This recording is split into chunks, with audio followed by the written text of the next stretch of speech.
เคียงข้างเธอเสมอไม่มีวันจากลาคำสัญญา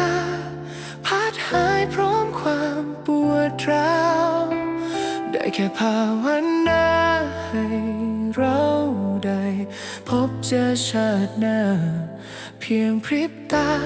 ดังน้ำพาที่แสนกว้างไกลชาตินี้ทั้งชีวิตทั้งใจให้ไว้แค่เพียงเธอหากวันหน้าเราจะพบเจออีกไหมแม้ดอกท้อเบิกบานสวยงาม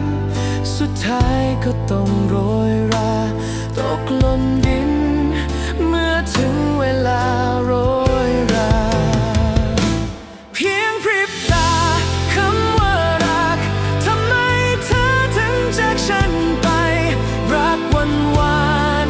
ของเรายากเกินจะลืมดื่มเพื่อลืมเธออยากลืมทุกอย่างที่ผ่านมาเพราะอะไรหัวใจคิดถึงแต่เธอ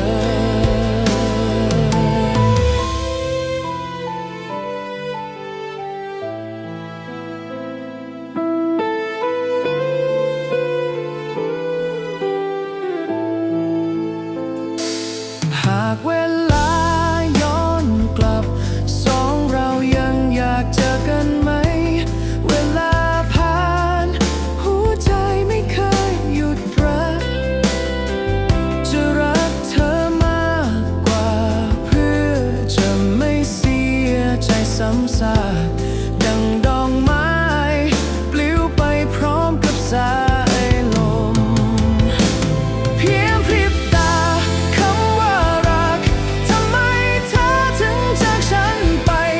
รักวันวานของเรายากเกินจะลืมดื่มเพื่อลืมเธออยากลืมทุกอย่างที่ผ่านมาเพราะอะไรหัวใจคิดถึงแต่เธอหากเธอได้ยินและได้เห็นกลีบดอกท้อปลิวบินผ่านไปจงจำไว้ว่าฉัน